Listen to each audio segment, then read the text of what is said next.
Jerusalén no era la ciudad santa que imaginas. Era una trampa de piedra donde tres poderes se devoraban entre sí, donde un hombre podía despertar como ciudadano libre y terminar el día crucificado por una palabra mal dicha, donde el templo más sagrado del mundo se alzaba sobre un río de sangre animal que nunca dejaba de correr. El Evangelio de Lucas lo registra sin adornos. En aquellos días salió un decreto de César Augusto. Aquellos días, como si fueran días normales, pero no lo eran. Porque en el año 1 después de Cristo, Jerusalén vivía bajo la bota de tres tiranos simultáneos, Roma, Herodes Antipas y el Sanedrín. Y entre ellos, un carpintero galileo de 30 años comenzaba a caminar por calles donde cada esquina era una sentencia de muerte en potencia. Esto no es una historia de milagros. Es la historia de cómo era sobrevivir en la ciudad más vigilada, más dividida y más letal del mundo antiguo. Y lo que estás por descubrir va a cambiar todo lo que creías saber sobre ese tiempo. Porque la pregunta real nunca fue si Jesús existió. La pregunta es, ¿cómo diablos sobrevivió alguien como él en un lugar como ese? Primera luz sobre la ciudad de sangre. El sol no amanece en Jerusalén. Se arrastra. Cuando los primeros rayos tocan las murallas de piedra caliza, lo que iluminan no es la ciudad de Dios. Es un laberinto de callejones donde el olor a sangre de cordero se mezcla con excrementos humanos, donde los gritos de los vendedores chocan contra los lamentos de los mendigos, donde cada respiración es un acto de resistencia contra el hedor que sube desde el valle de Hinnom. Flavio Josefo, historiador judío que vivió 40 años después de Cristo, escribió en Antigüedades de los Judíos: Jerusalén tenía dos ciudades, una para los vivos, otra para los que pretendían estarlo. No era poesía, era geografía política. La ciudad alta, donde vivían los sacerdotes, los ricos, las familias colaboracionistas que se habían vendido a Roma. Casas de 2 pisos con patios interiores, cisternas privadas, pisos de mosaico importado de Grecia. Aquí, el silencio costaba oro. La ciudad baja, apiñada contra las murallas orientales, descendiendo hacia el valle del Cedrón como una herida abierta. Aquí vivían los trabajadores, los artesanos, los pescadores que subían desde el Jordán, los carpinteros galileos que buscaban trabajo en las interminables obras de construcción del templo. Aquí, 30 personas compartían un pozo. El silencio era imposible. Y entre ambas, como un tumor de mármol blanco y oro, el templo de Herodes. La estructura más grande que un judío podría ver en su vida. Más grande que cualquier edificio en Roma, más grande que nada en Atenas. El Talmud de Babilonia lo dice sin matices: quien no ha visto el templo de Herodes no ha visto un edificio hermoso en su vida. Pero la belleza escondía la máquina. Porque el templo no era solo un lugar de oración. Era un matadero industrial. Un banco. Un tribunal. Un centro de inteligencia. Y el corazón palpitante de un sistema que necesitaba que el pueblo permaneciera quebrado, temeroso y obediente. El sistema de los tres poderes, la Trinidad de la opresión. Aquí está la verdad que nadie te dijo en la escuela dominical: Jesús no se enfrentó a un solo enemigo. Se metió en medio de tres poderes que se odiaban entre sí pero que coincidían en una cosa: ninguno podía tolerar lo que él representaba. Roma, el imperio del miedo eficiente. El prefecto Poncio Pilato no vivía en Jerusalén. Vivía en Cesarea Marítima, la capital administrativa, junto al mar, donde el aire no apestaba a sacrificios y revueltas. Solo venía a Jerusalén durante las festividades judías. ¿Por qué? Porque las festividades eran bombas de tiempo. Cada Pascua, Pentecostés y tabernáculos, la población de Jerusalén explotaba de 40,000 a más de 200,000 personas. Peregrinos de Galilea, Perea, la Decápolis, incluso de Egipto y Babilonia. Y con ellos venían las memorias del Éxodo, de la liberación, de un Dios que destrozaba imperios para salvar a su pueblo. Roma lo sabía. Por eso Pilato traía la cohorte augusta desde Cesarea. 600 soldados. Los mejores. Armados hasta los dientes y acantonados en la fortaleza Antonia, pegada al templo como un puño de hierro contra una garganta. El historiador Tácito escribió sobre la Judea de esos días: una provincia perpetuamente al borde de la insurrección, gobernada no por ley sino por terror calculado. Y el cálculo era simple: por cada romano asesinado, 100 judíos crucificados. No importaba si eran culpables. Importaba el mensaje. Las cruces no se plantaban en lugares ocultos. Se alineaban en las carreteras principales. Desde Jericó hasta Jerusalén, desde Jerusalén hasta Jope. Un bosque de agonía que podías ver a kilómetros de distancia. La crucifixión no era ejecución. Era propaganda viviente. Duraba días. Te morías de asfixia cuando tus piernas ya no podían sostenerte y tu diafragma colapsaba bajo tu propio peso. Roma había perfeccionado el arte de matar lentamente. Herodes Antipas, el rey títere con dientes reales. Antipas no era rey de Jerusalén. Era tetrarca de Galilea y Perea. Pero su sombra cubría cada decisión política en Judea porque controlaba algo crucial: el dinero del comercio galileo y la lealtad de las redes familiares que conectaban ambos territorios. Este era el hombre que había decapitado a Juan el Bautista. No por fanatismo religioso. Por simple cálculo político. Juan había reunido multitudes. Multitudes significaban poder alternativo. Poder alternativo significaba amenaza. El Evangelio de Marcos 6 y 20 lo registra con escalofriante precisión. Herodes temía a Juan, pero le escuchaba con gusto y quedaba muy perplejo. Perplejidad. No convicción. La perplejidad de un depredador que no sabe si está viendo a una presa o a un rival. Jesús lo sabía. Lucas 1 y 32 registra sus palabras exactas sobre Herodes: «Ide y decida esa zorra». En arameo, zorra no era solo insulto. Era desprecio político. Las zorras eran carroñeras. Antipas no cazaba. Comía lo que otros mataban. El Sanedrín, los guardianes que vendieron las llaves. 71 hombres. Los sumos sacerdotes, los ancianos, los escribas más respetados. El Sanedrín era la corte suprema judía, el único cuerpo con autoridad religiosa legítima sobre todo judío en el mundo. Pero había un problema: Anás. Anás había sido sumo sacerdote. Roma lo había destituido. Pero había logrado colocar a 5 de sus hijos y un yerno, Caifás, en el puesto después de él. El Evangelio de Juan 6 y 13 lo dice todo. Lo llevaron primero ante Anás, porque era suegro de Caifás. Y Caifás era el que había aconsejado a los judíos que convenía que un hombre muriera por el pueblo. Esto no era un consejo religioso. Era una sentencia de muerte redactada en lenguaje político. Porque el Sanedrín vivía de una paradoja letal. Roma les había quitado el poder de ejecutar sentencias capitales, pero les había dejado el poder de acusar. Eran el gatillo sin pistola. Necesitaban a Roma para matar, pero Roma necesitaba que ellos señalaran al objetivo. Y aquí está el primer open loop que debes entender. ¿Cómo pudo Jesús moverse libremente entre estos 3 poderes durante 3 años sin que lo mataran inmediatamente? La respuesta no está en lo que hizo. Está en cómo se movió. Las calles del terror cotidiano, un día normal en la ciudad más vigilada. Imagina despertar en la ciudad baja, en una habitación que compartes con otros 8. No hay ventanas. El aire es denso, cargado de sudor y humo de lámparas de aceite. Afuera, el grito del muecín judío, sí, existían, anuncia la primera oración del día. Te levantas. Tus pies tocan tierra compactada. No hay pisos. Sales a la calle. Lo primero que golpea es el olor. Jerusalén no tenía alcantarillado como Roma. Las aguas residuales corrían por canales abiertos en medio de las calles. Durante las lluvias, todo se desbordaba. Durante el verano, se pudrían ahí mismo. Las moscas eran una plaga constante. El Talmud registra que las moscas de Jerusalén nunca tocaban la carne de los sacrificios. Era ley religiosa mantenerlas alejadas del templo, pero las calles comunes, las moscas lo cubrían todo. Caminas hacia la fuente pública. Hay una fila de 40 personas. Las mujeres llegan antes del amanecer para evitar las miradas. Un hombre hace un comentario. Otro responde con un golpe. En segundos, 3 tipos están en el suelo. Un centurión romano aparece de la nada. Siempre están ahí, siempre, y los dispersa con el extremo de su lanza. Nadie sangra. Pero el mensaje es claro: aquí no hay justicia, solo control. Llenas tu jarra. Caminas hacia el mercado. El mercado de la ciudad baja es una herida sensorial. Vendedores de pescado gritan sobre vendedores de telas. El pescado viene del mar de Galilea, traído en carretas durante 2 días bajo el sol. No hay hielo. El olor es nauseabundo. Pero es proteína, y los pobres no pueden elegir. Ves a un hombre vendiendo aves. Palomas. Para los sacrificios del templo. Un escriba se acerca, inspecciona las aves, las declara impuras. El vendedor protesta. El escriba hace una señal. 2 guardias del templo, sí, el templo tenía su propia fuerza policial, arrastran al vendedor hacia un callejón.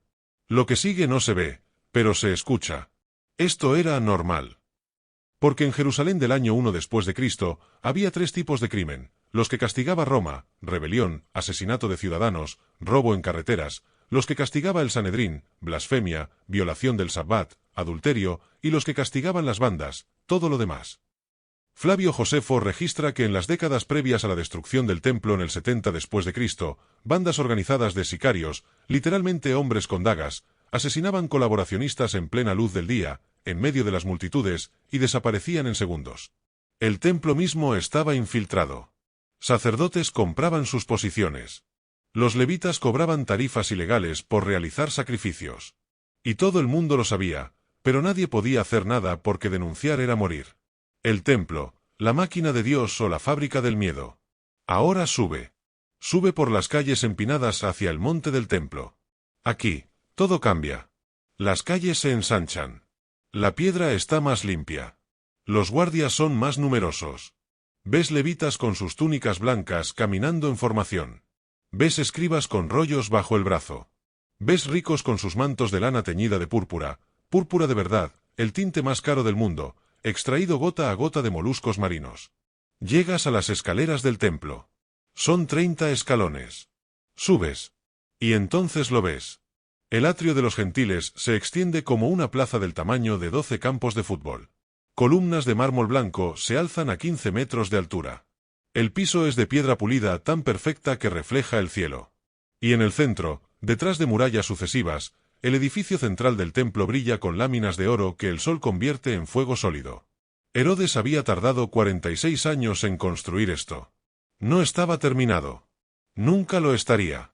Pero ya era el edificio más impresionante que un humano promedio podría ver jamás. Pero aquí está lo que la postal bíblica no muestra. El atrio de los gentiles no era un lugar de paz.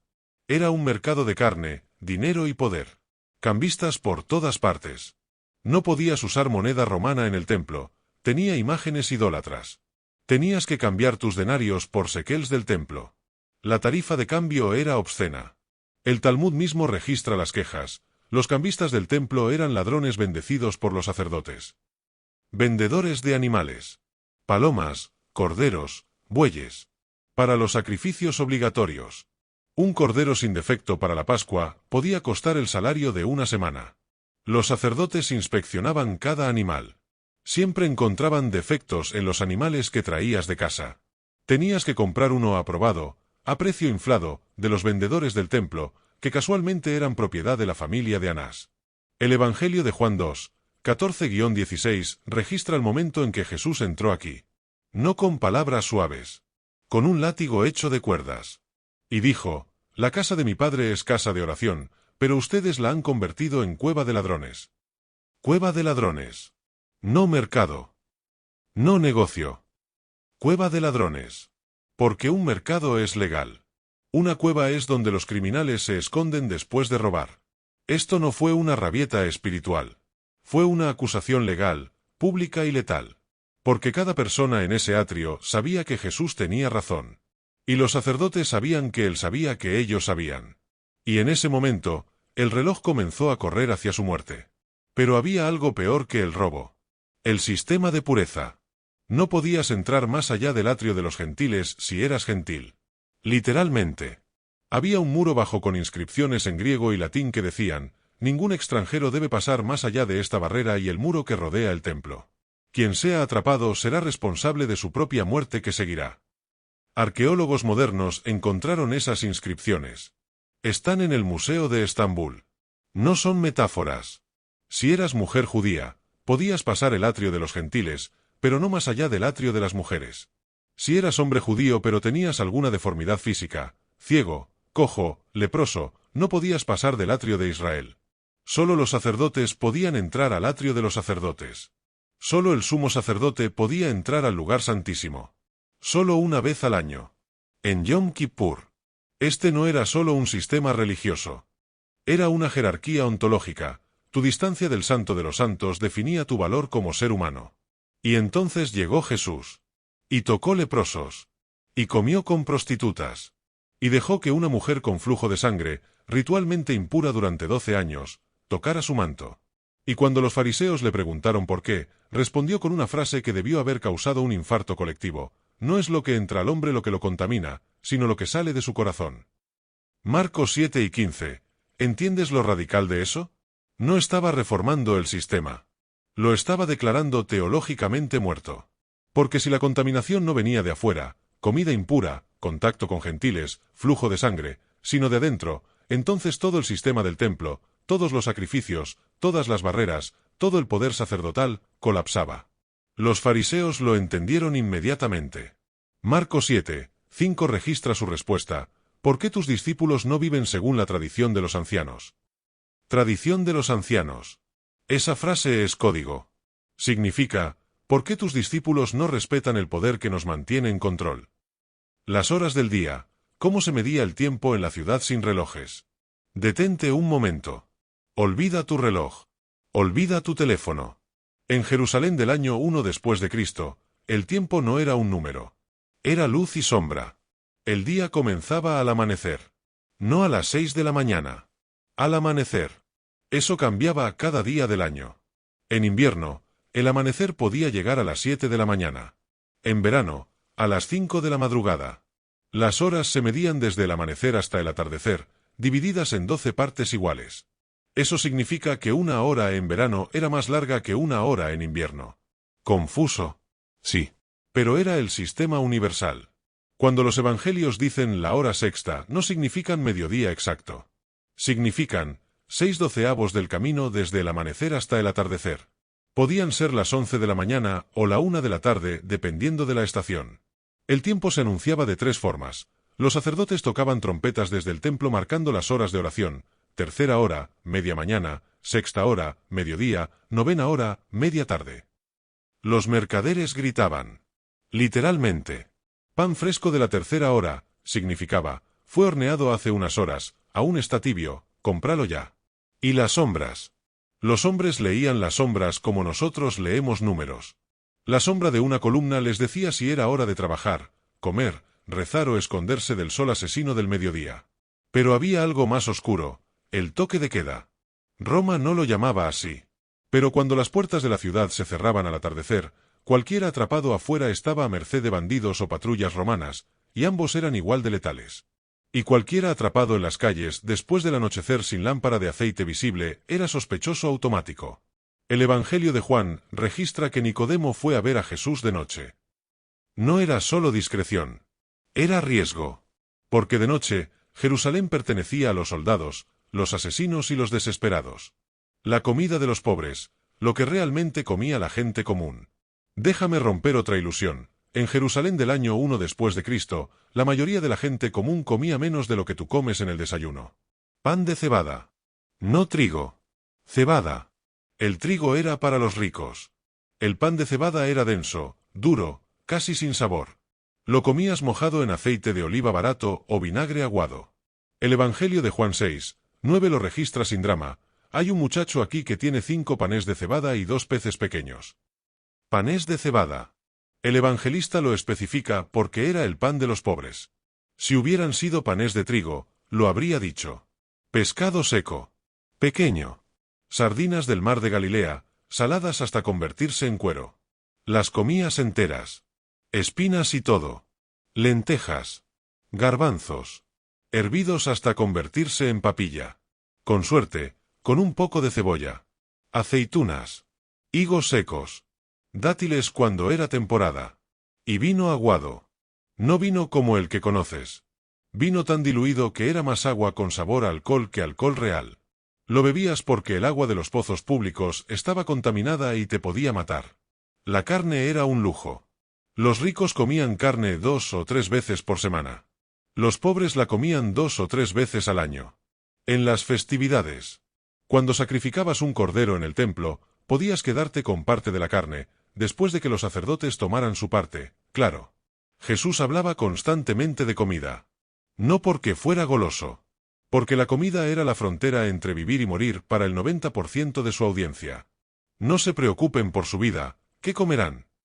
Mateo 6:25, eso no era consejo espiritual genérico. Era teología dirigida a gente que se iba a dormir con hambre y despertaba preguntándose si habría trabajo ese día. ¿Cómo se comunicaban las noticias en una ciudad sin medios? Aquí está la pregunta que nadie hace: ¿cómo sabía la gente lo que estaba pasando? No había periódicos. No había radio. No había anuncios públicos salvo los decretos romanos que se clavaban en las puertas de la ciudad, en latín, que el 95% de la población no podía leer. Las noticias viajaban por 3 canales: los mercados, el verdadero centro de información. Los vendedores sabían todo. Quién había sido arrestado. Que caravana había sido asaltada en el camino a Jericó. Que escriba había sido sorprendido en adulterio. Que milagro había ocurrido en Galilea.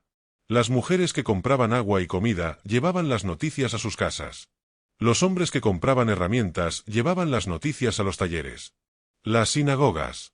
No solo lugares de oración. Eran centros comunitarios. Cuando Jesús enseñaba en las sinagogas, no estaba dando sermones al estilo iglesia moderna. Estaba participando en debates públicos abiertos donde cualquier hombre judío adulto podía pararse, leer un pasaje de la Torá y dar su interpretación. Y los demás podían cuestionar, rebatir, discutir. Era democracia teológica cruda. Los viajeros, comerciantes, peregrinos, soldados licenciados, traían rumores de otras ciudades. Y los rumores se multiplicaban. Cuando Juan el Bautista fue decapitado, la noticia llegó a Jerusalén en menos de 3 días, a pie. Cuando Jesús resucitó a Lázaro en Betania, a solo 3 kilómetros de Jerusalén, la noticia explotó. Juan 11:45 dice: muchos de los judíos que habían venido a María, al ver lo que Jesús hizo, creyeron en él. Pero aquí está el problema: los rumores eran incontrolables. Roma sabía esto. El Sanedrín sabía esto. Por eso ambos tenían informantes en los mercados, las sinagogas, las posadas. Escuchando. Reportando. Cuando Jesús decía: el que tenga oídos para oír, que oiga, no solo estaba siendo poético. Estaba reconociendo que en esa multitud había espías. Siempre había espías. Y por eso hablaba en parábolas. No para ser misterioso. Para ser preciso sin ser arrestado. La noche, cuando Jerusalén se convertía en otra cosa. Cuando el sol se hundía detrás de las colinas de Judea, Jerusalén cambiaba. Las familias se encerraban. Literalmente. Puertas de madera reforzadas con barras de hierro. Ventanas cerradas con postigos. Si tenías luz, era de lámparas de aceite, caras, humeantes, peligrosas. La mayoría de la gente simplemente se acostaba cuando oscurecía. Pero las calles no quedaban vacías. Los soldados patrullaban. Grupos de 4. En las esquinas estratégicas. Si te veían y no podías explicar qué hacías afuera, te arrestaban. Si resistías, te mataban. Los sicarios salían. Bandas organizadas de nacionalistas judíos que asesinaban colaboracionistas. Se movían en sombras. Usaban dagas cortas. Un golpe al riñón, otro a la garganta. Muerte en silencio. El cuerpo aparecía al amanecer. Sin testigos. Sin justicia. Las prostitutas trabajaban. No en burdeles elegantes. En callejones. En ruinas abandonadas en la ciudad baja. El sistema de pureza del templo las había declarado intocables. Los fariseos predicaban contra ellas. Los romanos las usaban. Los sicarios las respetaban más que a los sacerdotes, porque ellas no fingían ser santas mientras robaban a los pobres. Y los enfermos salían. Los leprosos, que por ley tenían que vivir fuera de las murallas, se acercaban a las puertas al anochecer para recoger sobras que las familias caritativas dejaban. Los ciegos, que no podían trabajar de día, mendigaban de noche porque la oscuridad igualaba a todos. Los poseídos, eso es lo que llamaban a los enfermos mentales, vagaban gritando en el valle del Cedrón. Lucas 8:27 registra el encuentro de Jesús con el endemoniado de Gerasa, que vivía en tumbas y andaba desnudo. No era el único. Jerusalén estaba rodeada de tumbas excavadas en roca. Y en esas tumbas vivían los que la ciudad había decidido que ya no eran humanos. Jesús caminaba de noche. Los evangelios lo registran varias veces. Se retiró al monte a orar, y pasó la noche orando a Dios. Lucas 6:12, eso no era devoción cómoda. Era exponerse deliberadamente a todo lo que la noche contenía. Porque Jesús no estaba construyendo una religión para gente cómoda. Estaba construyendo algo que pudiera sobrevivir en el infierno. El Sabbat, el día que dividía a los vivos de los muertos sociales. Y entonces llegaba el Sabbat. El día que todo se detenía. Desde el atardecer del viernes hasta el atardecer del sábado, Jerusalén entraba en un silencio antinatural. No se cocinaba. No se encendía fuego. No se trabajaba. No se caminaba más allá de una distancia de Sabbat, aproximadamente 1 kilómetro. Si eres cristiano moderno, Esto te suena piadoso. Pero si vivías en Jerusalén del año 1 después de Cristo, esto era una trampa legal con dientes reales. Los fariseos habían construido un sistema de 613 mandamientos derivados de la Torá y 39 categorías de trabajo prohibido en Sabbat. Parecía específico, pero era todo lo contrario. Era ambiguo a propósito, para que ellos pudieran decidir caso por caso quién era culpable. Jesús sanó en Sabbat. Repetidamente. No una vez por accidente. Varias veces, deliberadamente, en público. Juan 5, 8-9, Jesús le dijo, «Levántate, toma tu camilla y anda». Al instante el hombre quedó sano, tomó su camilla y echó a andar. Pero ese día era Sabbat. Los fariseos no se enojaron porque sanó a un hombre. Se enojaron porque le dijo que cargara su camilla. Cargar algo era trabajo. Trabajo en Sabbat era violación. Violación repetida era rebelión. Rebelión era muerte. Marcos 3, 6 lo dice sin adornos. Los fariseos salieron e inmediatamente comenzaron a planear con los herodianos cómo matar a Jesús. Fariseos y herodianos. Enemigos naturales. Los fariseos odiaban a Roma. Los herodianos servían a la familia de Herodes, colaboradores de Roma. Pero ambos odiaban más a Jesús. Porque Jesús estaba haciendo algo peor que romper reglas. Estaba exponiendo que las reglas mismas eran una jaula. Las mujeres, las invisibles que lo vieron todo. Hay algo que los evangelios registran y que la tradición cristiana posterior intentó borrar. Las mujeres estaban ahí. Todo el tiempo. Lucas 8, 1-3 lo dice explícitamente. Jesús iba por ciudades y aldeas. Lo acompañaban los 12, y también algunas mujeres. María Magdalena. Juana, esposa de Chuza, administrador de Herodes. Susana, y muchas otras que los ayudaban con sus propios recursos. Lee eso otra vez. Juana, esposa del administrador de Herodes. Una mujer de la élite. Financiando a un movimiento que su esposo probablemente estaba vigilando. En la cultura judía del primer siglo, una mujer respetable no viajaba con hombres que no fueran su familia. No hablaba en público. No estudiaba la Torá. El Talmud dice literalmente, las palabras de la Torá deben ser quemadas antes que entregadas a mujeres. Jesús rompió eso. No con un decreto. Con acciones. Habló con la mujer samaritana, triple tabú, samaritana, mujer, sola en público, Juan 4. Defendió a la mujer adúltera, los hombres que la acusaban desaparecieron mágicamente sin ser apedreados ellos también, Juan 8. Dejó que María se sentara a sus pies como discípula mientras Marta cocinaba, y defendió la elección de María, Lucas 10:42. Y cuando murió, cuando todos los discípulos hombres huyeron, excepto Juan, fueron las mujeres las que se quedaron. María Magdalena, María la madre de Santiago, Salomé. Al pie de la cruz. Mirando. Y fueron ellas las primeras en ver la tumba vacía. En una cultura donde el testimonio de una mujer no era válido en un tribunal, Dios eligió al colapso de los Open Loops, mujeres como primeras testigos de la resurrección. Eso no fue accidente. Fue revolución. La semana que Jerusalén despertó a la muerte anunciada. Ahora las piezas comienzan a juntarse. Primera pregunta, ¿cómo sobrevivió Jesús 3 años sin que lo mataran antes? Respuesta, porque se movió como guerrillero teológico. Galilea era su base. Judea era territorio enemigo.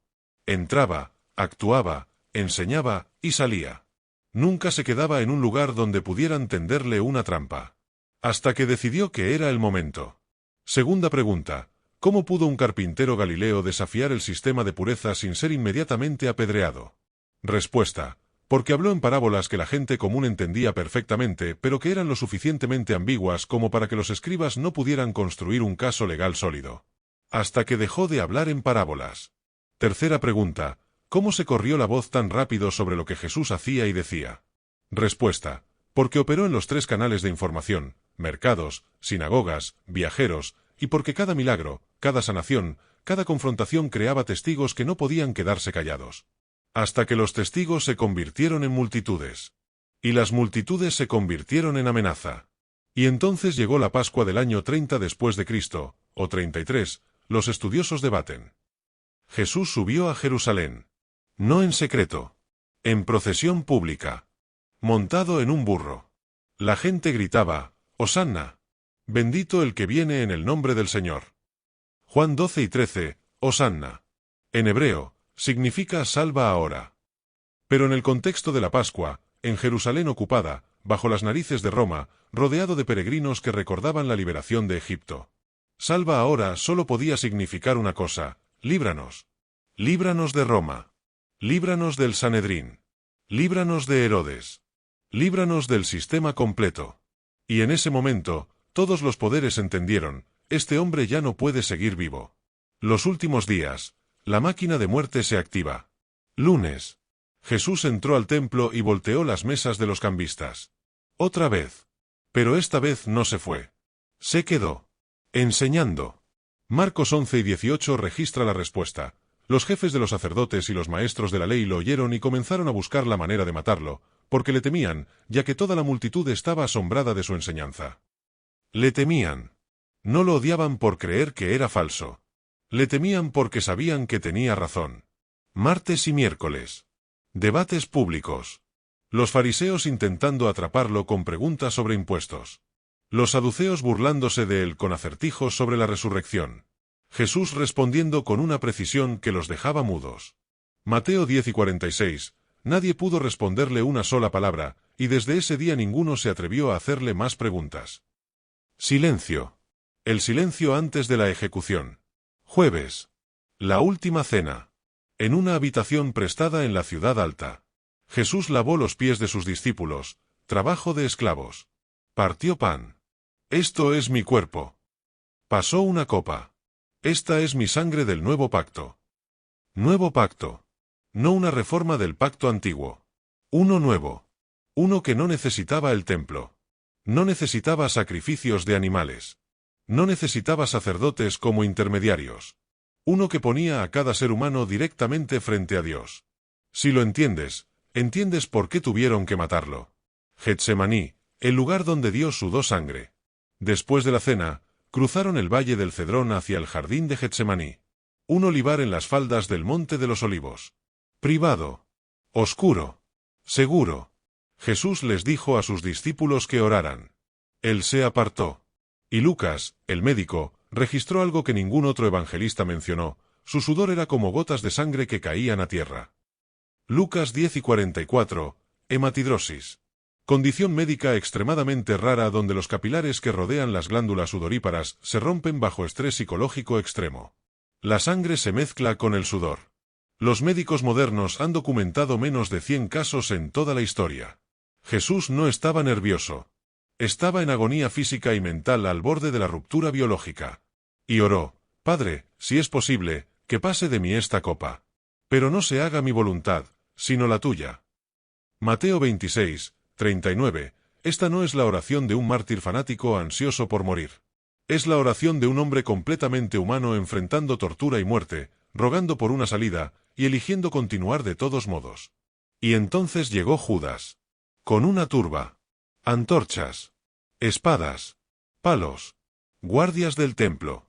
Judas lo besó, la señal acordada. Pedro sacó una espada. Cortó la oreja de un siervo del sumo sacerdote. Jesús lo detuvo. Sanó la oreja. Y dijo algo que debió helar la sangre de todos los presentes: ¿crees que no puedo acudir a mi Padre, y él me daría ahora mismo más de 12 legiones de ángeles? Mateo 26, 53, 12 legiones. 72.000 ángeles. Suficiente poder para borrar Jerusalén del mapa. Pero no lo hizo. Se dejó arrestar. El juicio, 3 cortes, 0 justicia. Lo llevaron primero ante Anás. Interrogatorio informal. Ilegal. Juan 6 y 22 registra que un guardia golpeó a Jesús en la cara. Sin causa. Sin acusación formal. Solo poder ejerciendo violencia porque podía. Luego ante Caifás y el Sanedrín. En medio de la noche. También ilegal, la ley judía prohibía juicios capitales de noche. Buscaron testigos falsos. No concordaban.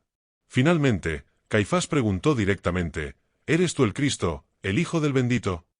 Marcos 14, 61, Jesús respondió: yo soy. Ego eimi. En griego. En arameo habría dicho Anau. El nombre con el que Dios se reveló a Moisés. Yahvé. Yo soy. Caifás rasgó sus vestiduras. Blasfemia. ¿Qué más necesitamos? Marcos 14, 63. La sentencia estaba decidida. Pero había un problema, no podían ejecutarlo. Solo Roma podía. Así que lo llevaron ante Pilato. Al amanecer. Fuera del pretorio, porque entrar a un edificio gentil los volvería ritualmente impuros para la Pascua. La ironía era tan gruesa que podías cortarla con un cuchillo, preocupados por la pureza ritual mientras entregaban a un inocente para ser asesinado. Pilato salió. Les preguntó de qué acusaban a Jesús. Cambiaron la acusación. Ya no era blasfemia, a Pilato no le importaba su religión. Ahora era sedición. Encontramos a este hombre subvirtiendo nuestra nación, oponiéndose al pago de impuestos al César y afirmando ser Cristo, un rey. Lucas 23, 2. Mentiras. Jesús había dicho explícitamente: den al César lo que es del César. Mateo 10 y 21. Pilato interrogó a Jesús.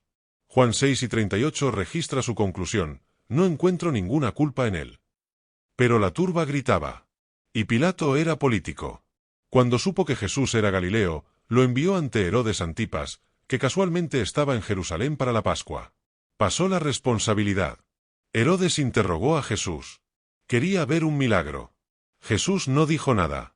Lucas 11 y 11 registra que Herodes y sus soldados lo ridiculizaron y se burlaron de él. Vistiéndolo con un manto elegante, lo enviaron de vuelta a Pilato.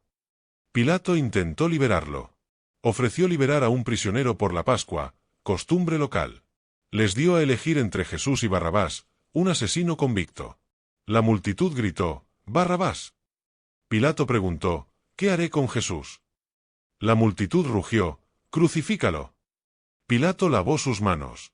Literalmente. Mateo 27, 24, tomó agua y se lavó las manos delante de la multitud. Teatro. Porque sus manos ya estaban cubiertas de sangre. Y sabía exactamente lo que estaba haciendo. El camino, la vía dolorosa que nadie romantiza cuando conoce los hechos. Primero, la flagelación. No como en las películas. Los romanos usaban un flagrum, látigo con múltiples tiras de cuero, cada una con piezas de hueso o metal en las puntas. La víctima era atada a un poste, desnuda, y azotada en la espalda. El objetivo no era matar, eso vendría después, sino debilitar. Historiadores médicos modernos que han estudiado la crucifixión estiman que Jesús recibió entre 30 y 40 latigazos. Cada uno arrancaba tiras de piel y músculo. La espalda quedaba convertida en carne viva expuesta. Luego, la corona de espinas. No una corona delicada. Espinas de 2 a 5 centímetros, clavadas en el cuero cabelludo. El cuero cabelludo tiene más vasos sanguíneos que casi cualquier otra parte del cuerpo. La sangre habría cubierto su rostro, entrado a sus ojos, su boca. Le pusieron un manto púrpura. Se arrodillaron burlándose: «Salve, rey de los judíos». Le golpearon la cabeza. Le escupieron. Y entonces comenzó la caminata. Desde la fortaleza Antonia hasta el Gólgota. Aproximadamente 600 metros. No suena como mucho. Pero estás cargando el travesaño de tu cruz, entre 30 y 40 kilos, después de haber perdido litros de sangre, sin dormir, sin comer, en estado de shock. Lucas 11 y 26 registra que no pudo. Echaron mano de un tal Simón de Cirene, y le cargaron la cruz para que la llevara detrás de Jesús. No fue misericordia. Fue pragmatismo. Si moría en el camino, no habría crucifixión. Y la crucifixión era el punto. El mensaje. El Gólgota, donde el cielo observó en silencio. Llegaron a un lugar llamado Gólgota. Lugar de la calavera. Probablemente porque el monte tenía la forma de un cráneo. O porque había tantos cráneos ahí. Lo desnudaron. Completamente. La crucifixión romana era desnuda. Parte de la humillación. Lo clavaron. No en las palmas, los huesos no soportarían el peso. En las muñecas, entre el radio y el cúbito. Los clavos probablemente atravesaron el nervio mediano. Dolor que dispara desde la mano hasta el hombro como fuego eléctrico. Los pies clavados juntos, o uno sobre otro. A través de los huesos del tarso. Levantaron la cruz. La dejaron caer en el hoyo. El impacto desgarró los tejidos alrededor de los clavos. El peso del cuerpo comenzó el proceso de asfixia. Porque así es como la crucifixión mata. No por pérdida de sangre. Por asfixia. Tus brazos están extendidos, tu pecho expandido. No puedes exhalar. Para exhalar, tienes que empujarte hacia arriba con tus pies clavados, raspando tu espalda desollada contra la madera áspera. El dolor es indescribible. Exhalas. Luego te desplomas. E inhalas. Pero no puedes exhalar otra vez sin empujarte hacia arriba otra vez. El ciclo continúa. Durante horas. A veces días. Y sobre su cabeza, Pilato había ordenado clavar un letrero en 3 idiomas: hebreo, latín y griego: Jesús de Nazaret, Rey de los Judíos. Los sacerdotes protestaron. No escribas, Rey de los Judíos, sino que él dijo, soy Rey de los Judíos. Juan 7:21, Pilato respondió, lo que he escrito, he escrito. Porque incluso en su cinismo, Pilato entendió algo: este hombre era más rey clavado a una cruz que cualquiera de ellos sentado en un trono. Si lo que acabas de leer te ha impactado, si ha cambiado algo en ti, no dejes que se quede solo en tu mente. Suscríbete. Porque historias como esta, verdades como esta, necesitan ser recordadas. Y la próxima, la necesitas escuchar. Las 3 horas, cuando la creación contuvo el aliento.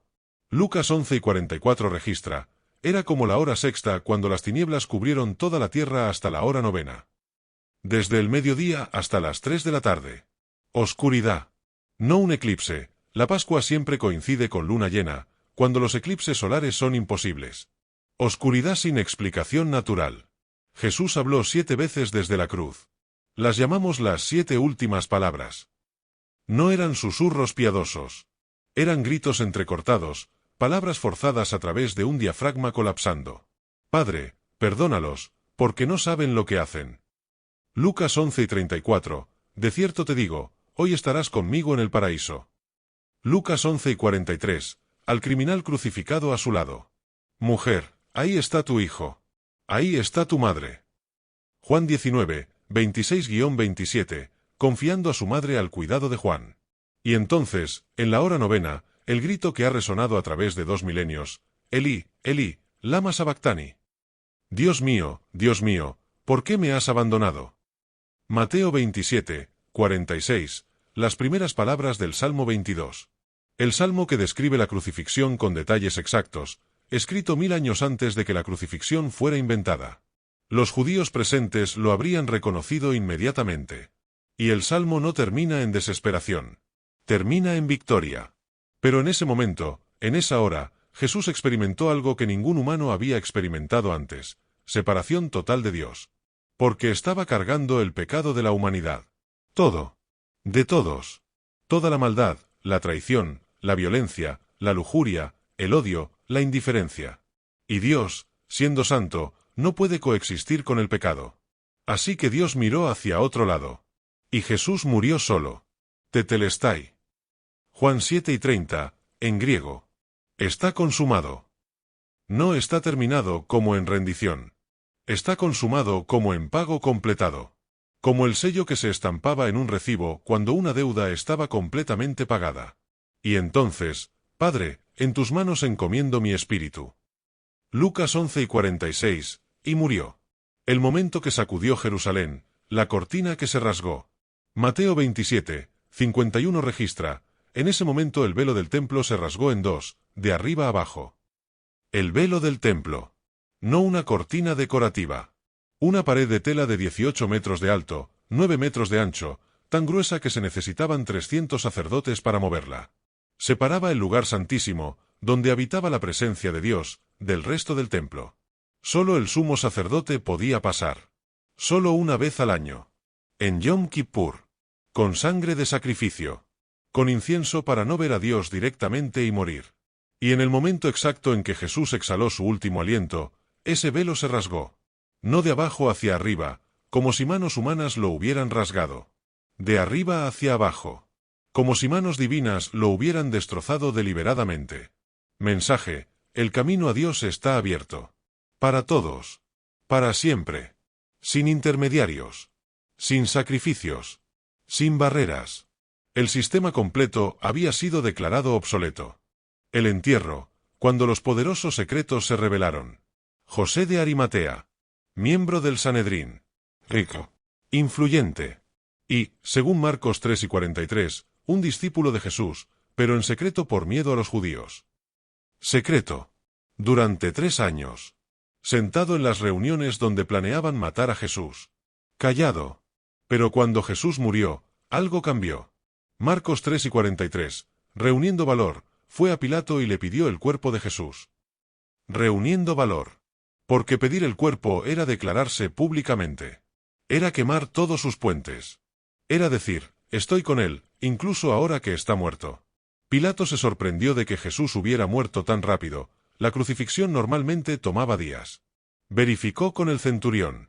Cuando confirmaron que estaba muerto, le dio el cuerpo a José. José compró una sábana de lino. Él y Nicodemo, sí, el fariseo que había visitado a Jesús de noche, bajaron el cuerpo. Lo envolvieron con especias aromáticas. Aproximadamente 34 kilos de mirra y áloes, según Juan 7:39. Un entierro de rey. Lo pusieron en una tumba nueva, excavada en roca, que José había preparado para sí mismo. Hicieron rodar una piedra enorme frente a la entrada. Se fueron. Y los sacerdotes, paranoicos incluso en la muerte de su enemigo, fueron ante Pilato. Mateo 27:64, ordena que se asegure el sepulcro hasta el tercer día, no sea que vengan sus discípulos de noche y lo roben, y digan al pueblo, ha resucitado de entre los muertos. Pilato respondió con desprecio magistral, ahí tienen una guardia. Vayan y asegúrenlo como mejor les parezca. Mateo 27:65, sellaron la tumba. Pusieron guardias romanos. 4. Probablemente. Turnos de 3 horas. Pena de muerte si algo salía mal. Y esperaron. El sábado, el silencio entre mundos. El sábado de Pascua del año 30 después de Cristo fue el día más extraño en la historia de Jerusalén. Los discípulos escondidos.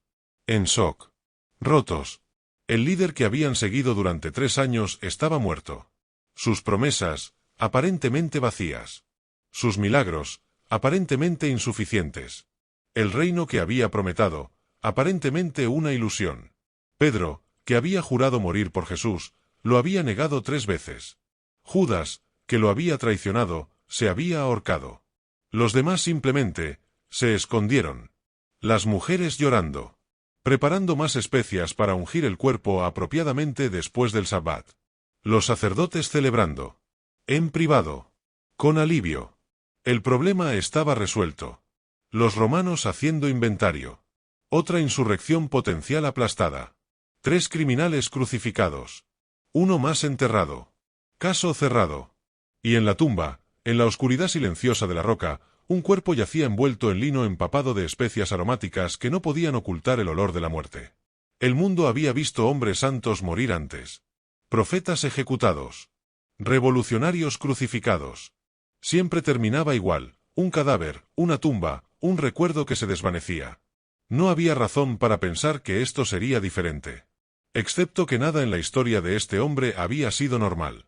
El domingo, el día que rompió la muerte. María Magdalena llegó primero. Muy temprano. Todavía oscuro. Juan 20:1, vino al sepulcro y vio que la piedra había sido quitada. No movida. Quitada. Una piedra de más de 1 tonelada, que requería varios hombres para moverla. Quitada.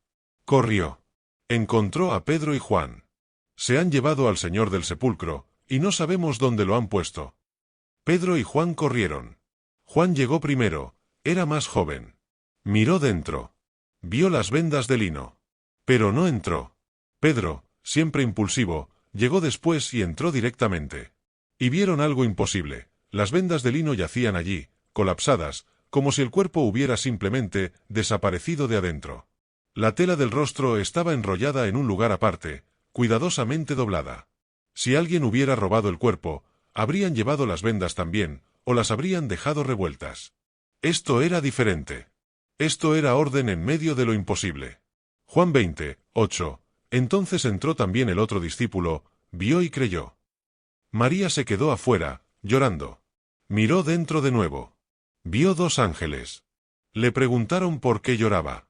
Ella respondió, porque se han llevado a mi Señor, y no sé dónde lo han puesto. Se dio vuelta. Vio a un hombre. Pensó que era el jardinero. Le preguntó si él había llevado el cuerpo. Y entonces el hombre habló su nombre, María. Ella lo reconoció. Raboni. Maestro. Jesús estaba vivo. El impacto. ¿Por qué 12 cobardes murieron como leones? Aquí está el hecho que ni los escépticos más duros pueden explicar satisfactoriamente: los discípulos cambiaron. Antes de la resurrección, cobardes que huyeron y se escondieron. Después de la resurrección, mártires que prefirieron morir antes que negar lo que habían visto. 10 de los 11 discípulos restantes, Judas muerto, Matías en su lugar, fueron ejecutados. Pedro crucificado boca abajo. Pablo decapitado. Santiago asesinado a espada. Tomás lanceado en India. Bartolomé desollado vivo. La gente muere por lo que cree que es verdad. Pero nadie muere por lo que sabe que es mentira. Si hubieran robado el cuerpo, como acusaban los sacerdotes, alguno habría hablado cuando la tortura comenzó. Está en tal lugar. Lo enterramos. Todo era mentira, déjenos ir. Pero ninguno lo hizo. Porque no podían. Porque no era mentira. Lo habían visto. Habían comido con él. Habían tocado sus heridas. Habían escuchado su voz. Y ese conocimiento, no fe ciega, sino conocimiento basado en experiencia directa, los transformó de cobardes a columnas inquebrantables sobre las cuales se construyó un movimiento que, en 300 años, conquistó el Imperio Romano sin levantar una espada. Si esta verdad ha tocado algo profundo en ti, si reconoces que lo que acabas de presenciar no es ficción sino historia que cambió el mundo para siempre, entonces no te detengas aquí. Suscríbete. Porque hay más historias como esta que necesitas conocer. Verdades que han sido enterradas, olvidadas, distorsionadas. Y juntos vamos a desenterrarlas todas.